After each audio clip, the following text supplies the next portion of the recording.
స్పష్టంగా మనకి జయప్రకాష్ గారు చాలా బ్రహ్మాండంగా చెప్పాడు. దాని గురించి లోటుపాటు కూడా చెప్పాడు. దాని తర్వాత నేను మాట్లాడిన తర్వాత హరీష్ అన్న కూడా మీకు పూర్తిగా చెప్తారు. ఎందుకంటే నాకు కూడా అవగాహన ఉంది కాబట్టి నేను హరీష్ అన్న కూడా కొన్ని విషయాలు చెప్పాలన్నటువంటి ఆలోచన. ఎందుకంటే జయప్రకాష్ గారు కూడా మేమే వెళ్ళి రిక్వెస్ట్ చేశాం. ఎందుకంటే ఒక మెసేజ్ పార్టీలకు అతీతంగా ఉండాలి.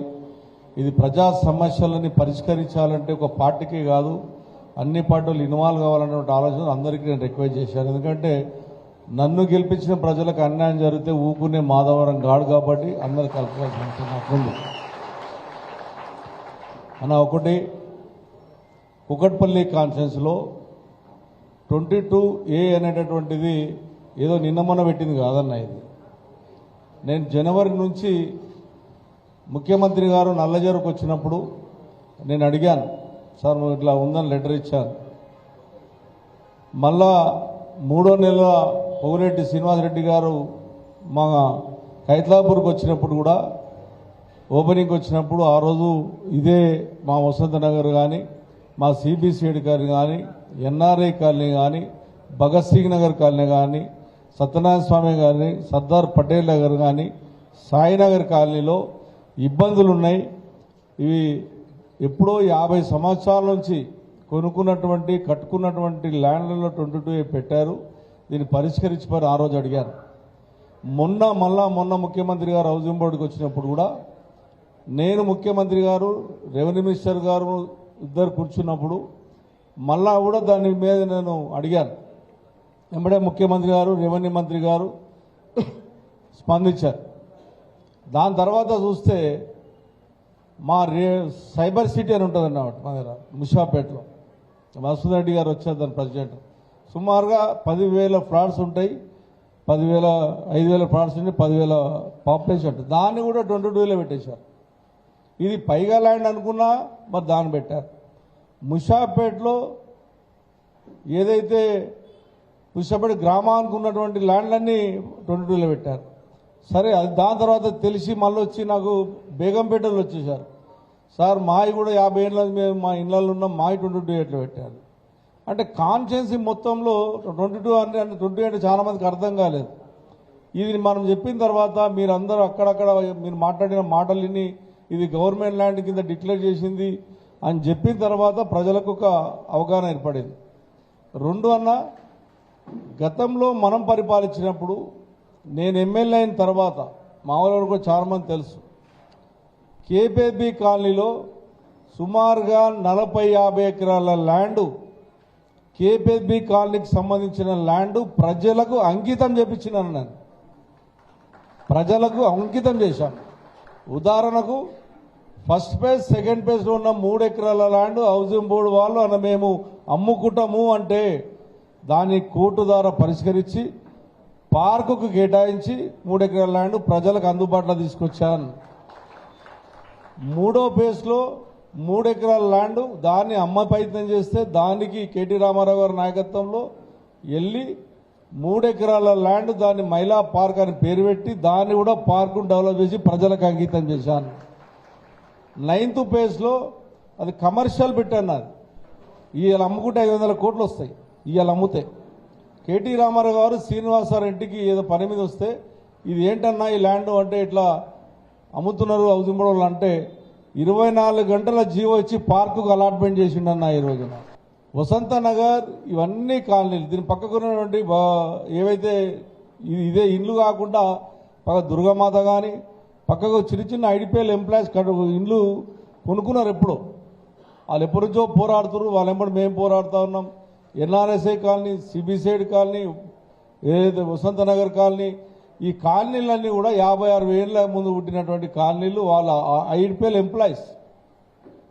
ఇంకోటి పైగా ల్యాండ్ అంటే గవర్నమెంట్ అంటుంది అన్నది, అది కరెక్ట్ కాదన్నది. పూర్తిగా కోర్టులలో, సుప్రీంకోర్టులలో కొన్ని ఆర్డర్స్ వచ్చినాయి. పోనీ ఇలా మా ఎన్ఆర్ఐ కాలనీ వాళ్ళు యుఎల్సీ కట్టిర్రు. యుఎల్సీ కట్టి వాళ్ళు క్లియర్ ఏం చేసింది గవర్నమెంట్ ల్యాండ్ ఎట్టంటారన్నా? నీ గవర్నమెంట్కు డబ్బులు కట్టిండ్రు, పర్మిషన్ ఇచ్చిండ్రు, వాళ్ళకు ఉన్నటువంటి రోడ్లు వేసిర్రు, డ్రైనేజ్లు వేసినాం, వాటర్ లైన్ వేసినాం. ఇలా ఐడిపిఎల్ ఎంప్లాయీస్ వసంత నగర్ కానీ, సిబిసిఐ కానీ, భగత్ సింగ్ నగర్ కానీ, సర్దార్ పటేల్ ఇవన్నీ కూడా అన్ని లెవోట్లు. మన ప్రభుత్వంలో కూడా ఈ ప్రాబ్లం వస్తే నేను అందరి పెద్దలకు తెలుసు ఈ ప్రాబ్లం వచ్చి దీన్ని ఆపాలని ప్రయత్నం చేస్తే నేను ముఖ్యమంత్రి కేసీఆర్ దగ్గరికి వెళ్ళి సార్ పలానా దగ్గర 50,000 పాపులేషన్ ఉంది వాళ్ళకి ఈ రకంగా ఇబ్బంది పడుతున్నారంటే ఎంబడే కలెక్టర్లకు ఆదేశాలు ఇచ్చిండు ఆ రకంగా కాలనీని డిస్టర్బ్ చేయొద్దు మీరు వాళ్ళకి పర్మిషన్ ఆపొద్దు రిజిస్ట్రేషన్ ఆపొద్దని వాళ్ళకి చెప్తే కంటిన్యూ నడిచినాయి మన ప్రభుత్వంలో ఇదే సమస్య అది మా వాళ్ళందరూ కూడా తెలుసు ఇదేమైపోతుంది హైదరాబాద్ నగరంలో సుమారుగా నాకు తెలిసి మటుకు 40,000 ఎకరాలు పెట్టిరు ఇక కాపాడతామంటారు మా హైదరాబాద్ ప్రజలను ప్రశాంతంగా ఉంచితే చాలు మాకు అంతకన్నా మాకు మీ జాగొద్దు మీ మన్నొద్దు కానీ ఈ ప్రభుత్వం వచ్చినాక మా కేపీబీ కాని ల్యాండ్లో నేను కాపాడి 5 ఎకరాల ల్యాండ్ ఫస్ట్ రోడ్లో 5 ఎకరాల ల్యాండ్ తీసుకున్నాను మల్లేషన్ టౌన్షిప్ పక్కకు ఉన్న 8 ఎకరాల ల్యాండ్ తీసుకున్నాను ఇవన్నీ కూడా ప్రజలకు ఇచ్చేసామన్నా 15th ప్లేస్లో ఉన్నటువంటి ల్యాండ్ అన్నీ కూడా కాంపౌండ్ కట్టి ప్రజలకు ఇచ్చేసాను నేను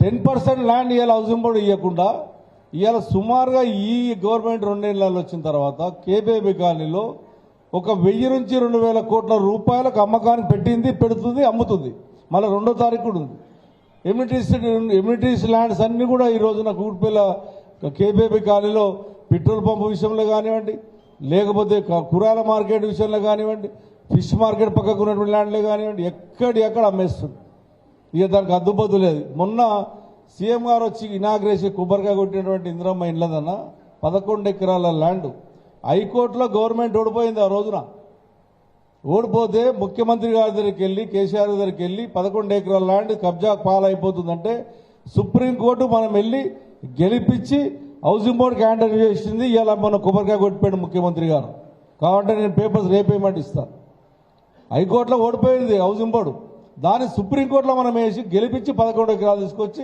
హ్యాండ్ ఓవర్ చేసాం అట్లా హౌసింగ్ బోర్డులో 50 ఎకరాల ల్యాండ్ల రకంగా మన ప్రభుత్వంలో కాపాడు చేశాం ఒక గజం జాగా కేబీబీ కన్నా మళ్ళీ మొన్న అప్పుడు కాంగ్రెస్ పార్టీ ఇప్పుడు అమ్మేది మళ్ళీ ఇప్పుడు అమ్మేది కాంగ్రెస్ వచ్చిందంటే మా కుక్కడపల్లి మాయమైపోతుంది మా హౌసింగ్ బోర్డు ల్యాండ్లు వెళ్ళిపోతున్నాయి ఇంకొక 88 ఎకరాలు ఉంది మళ్ళీ 2వ తారీఖు నాడు సీఎం గారు వచ్చి మాకు స్టేట్మెంట్ ఇచ్చిన తెల్లారి మా దగ్గర అమ్మడం స్టార్ట్ అయిందన్న వీళ్ళు ప్రజల సొత్తు అమ్ముకుంటా ప్రజల పక్షాన నిలబడకుండా మళ్ళా ఆశ్చర్యం ఏంటంటే పాలాభిషేకాలు చేశారన్నాడు 22లో ఇలా పెట్టి కానీ పాలాభిషేకాలు పెట్టారు ఇది అవగాహన లేకనా మనం గెలిపించింది ఎందుకు ప్రజల పక్షాన నిలబడాలి నేను చేసిన డెవలప్మెంట్ కళ్ళ కనబడుతుంది ఇది రాజకీయ వేదిక కాకుండా కానీ నా ప్రజలు బాధపడుతుంటే చూడలేక ఇబ్బంది పడలేక వాళ్ళు చేస్తున్న బాధలు చూస్తూ ఉంటే ఇవాళ పెండింగ్ చేసుకోవాలన్న బాధలు వాళ్ళన్న బయట దేశంకి వెళ్ళాలన్న డాక్యుమెంట్ విలువ లేదు మళ్ళీ ఏం చెప్పారన్న నిన్న పొగులెడ్డి గారు పూర్తిగా పొగులెడ్డి గారికి 163 సర్వే నెంబర్ పూర్తి అవగాహన ఉంది అన్న నా దగ్గర కూడా వచ్చాడు అతను ఇప్పుడు ఏదైతే ఏం చెప్తున్నారు పైగా ల్యాండ్లో ఉన్నటువంటి ఏవైతే ఉన్నాయో CS7 CS14 CS13 ఉంటుందన్న ఇది ఇలా రాజ్భవన్ కూడా CS7లో ఉందన్న హైదరాబాద్ దాంట్లో నవాబుల పరిపాలించిన దాంట్లో కొంతమందికి వాళ్ళ దగ్గర పనిచేసిన ఆ రోజు దాతలకు ఇచ్చి అమ్ముకున్నారు కొనుక్కున్నారు చాలా మంది అది ఇక్కడ కూడా ప్రైవేట్ ల్యాండ్ అని కొనుక్కున్నారు తప్ప గవర్నమెంట్ ల్యాండ్ ఆ రోజు అనలేదు ఈ రోజు అనలేదు వీళ్ళు ఏం చేస్తున్నారు వాళ్ళకి ఇప్పుడు సుప్రీంకోర్టు ఆర్డర్ ప్రకారం రిజిస్ట్రేషన్ చేస్తాము సుప్రీంకోర్టులో తేలిందాగా మేము అందులో మెసేజ్ చేస్తామంటున్నారు ఎవడన్నా రిజిస్ట్రేషన్ చేసుకొని లోన్ కోతే లోన్ వస్తా అన్న మీరు సుప్రీంకోర్టు తేలినంత వరకు అంటే ఇస్తారన్నా రేపొద్దున రిజిస్ట్రేషన్ వాల్యూ మీకు రిజిస్ట్రేషన్ ఫీజు కడతాము మీకు LRS కట్టాము మీకు అన్ని కట్టాము ఇలా మీకు పెడతాము అంటే ఈ పబ్లిక్ ఏమైపోవాలన్నా రెండన్నా మా అక్కడున్న ముఖ్యమంత్రి గౌరవనీయులైన ఎవరైతే ఇప్పుడు చీఫ్ మినిస్టర్ రేవంత్ రెడ్డి గారు ఉన్నారో నేను మీ దృష్టి తీసుకొస్తున్నాను ఆయన ఎంపీ అయ్యిండే ఈ కాలనీలతోనన్నా ఈడనే మెజార్టీతో గెలిచాడు ఆయన ఏ కాలనీ అయితే పేరు చదివానో ఈడ 10,000 మెజార్టీ ఇచ్చిరన్నా ఆయన నమ్మకంగా విలువలతో కాపాడించినటువంటి ల్యాండ్ ఈ రోజున మా అన్నను ఇలా మా అన్నను ఇబ్బంది పెట్టే ప్రయత్నం చేస్తే మేము ఏదైనా పిలిపిస్తే హౌస్ అరెస్ట్ అంటారు ఏదైనా ప్రజల గురించి మాట్లాడితే హౌస్ అరెస్ట్ అంటారు ట్రాఫిక్ గురించి పట్టుకునే లేదు ఇక ప్రతి ఒక్కరి మీద రాయి వేస్తున్నారు దులుపుకోలుగా కావాలి ఇక సమస్యల మీద పోతే చాలా ఉన్నాయి రాజకీయ వేదిక కాదు కాబట్టి నేను చెప్తాను కానీ మేము 10 ఏళ్ళు నేను ఎమ్మెల్యే అయినాక 12 ఏళ్ళు ఉన్నప్పుడు ఒక్కరి కన్నా ఇంత ఇబ్బంది జరగకుండా మా ప్రజలను కాపాడుకున్నాను నేను. ఏది అడుగుతా చేశాను నేను. ఇవాళ కన్నీరు వస్తుందన్న ఈ బాధలు చూస్తూ ఉంటే.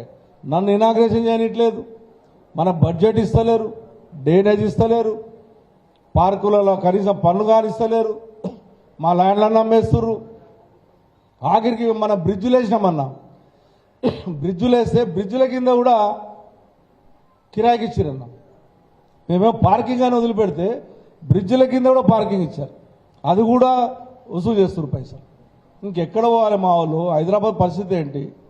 మా బతుకులేంటి? హైదరాబాద్ లేకపోతే తెలంగాణ రాష్ట్రానికి గుండెకాయ మేమన్నా. మా ప్రజలకు, హైదరాబాద్ ప్రజలు, మా ప్రజలే ట్యాక్సులు కట్టకపోతే, మా ప్రజలే చేయకపోతే తెలంగాణకు ఏడికే వస్తాయన్న. మాలను నాశనం చేస్తే తెలంగాణకు ఇబ్బంది అయ్యే ప్రమాదం ఉందన్న. అందుగురించే కేసీఆర్ గారు ఒక చిన్న మాట అనకుండా హైదరాబాద్ కాపాడు వచ్చాడు. ఇవాళ మాలను ఇంత సీనియర్లు ఉండి 40 ఏళ్ళ రాజకీయ జీవితంలో ఉండి ఉన్న వాళ్ళం కూడా ఈరోజు నా ప్రజల కొరకు పోరాడుతూ ఉంటే పని చేయకుండా ఇవాళ వచ్చిర్రు మా పోలీసు వాళ్ళు. మీరు వచ్చిరని వచ్చిర్రు, మరి ఎందుకు వచ్చిర్రు అని ఇవాళ కనబడరు నాకు పోలీసు వాళ్ళు. ఒక ఇన్స్పెక్టర్, ఒక ఎస్ఐ ప్రోటోకాల్ ఏది లేదన్నా. ఎమ్మెల్యేనంటే ఎవరైనా అడిగితే ఎమ్మెల్యే అనిపిస్తుంది. ఆ బతుకు అయిపోయిందన్న మా బతుకులు. 72,000తో గెలిపించారన్న నన్ను మా ప్రజలు. హైదరాబాద్లో టాప్ మెజార్టీ అన్న నాది. నా మీద పగ ఉంటే నన్ను చంపేయండి నా సస్తా. నా ప్రజలు ఇప్పుడు 3 ముక్కలు చేసిరన్న నా కాన్స్టిట్యున్సీని. ఒకటేమో హైదరాబాద్లో కలిపిర్రు, ఒకటి తీసుకొని మల్కాజ్గిరిలో కలిపిర్రు, ఇది తీసుకొని హైదరాబాద్లో కలిపిర్రు. నా మీద ఇది పాటలు చేయను కాలం కదా, నన్ను చంపేయండి సస్తా, నా ప్రజలను కాపాడమని చెప్తున్నాను. నా మీద కోపంతో నా ప్రజలకు అన్యాయం జరగద్దు.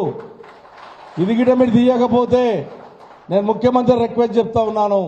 ఈ మా కాలనీల గిట మీరు గిట 22 ఏళ్ళకి తీయకపోతే మా ప్రజలు ఇబ్బంది ఇట్లా పెడితే ఉంటే ఈ మాధవర కృష్ణరావు ఊకునే వ్యక్తి కాడు. అవసరమైతే ఈయన్నే ఉరిపెట్టుకొని వస్తామా ప్రజల కొరకు తప్ప నిన్నైతే వదిలిపెట్టా.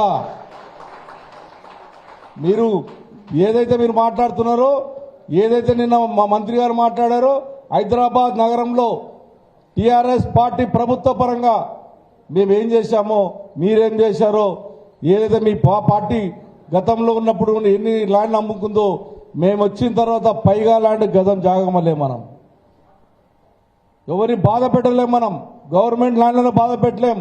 కొన్ని రోజులు హైడ్రాన్ తీసుకొచ్చిర్రు, కొన్ని రోజులు ఇది తీసుకొచ్చిండ్రు. ఇక ట్యాక్సులు, విపరీత ట్యాక్సులు, మంచినీళ్ళకి మంచినీళ్ళు. మన మలేషియా టౌన్షిప్ ప్రెసిడెంట్ వచ్చాడు, 70 లక్షలు కడుతున్నాను సార్ అని చెప్తున్నాడు ఆ నీళ్లకు. నువ్వేమో నీళ్ళు ఇచ్చినావు బ్రహ్మాండంగా, 70 లక్షలకు అపార్ట్మెంట్ కడతామంటే ఆశ్చర్యపోయి. ఏడికి కడతారన్నా? మధ్యతరగతి కుటుంబాలు, సాఫ్ట్వేర్ ఉద్యోగం పనిచేసుకుంటూ మా వాళ్ళు. అందుగురికే మా ప్రజలు బీఆర్ఎస్ పార్టీ కొట్టేసారన్నా. దీనికి పూర్తి సపోర్ట్ మీద ఉండాలి పార్టీ పరంగా మనం కాపాడుకోవాలని చెప్పి తెలియజేస్తూ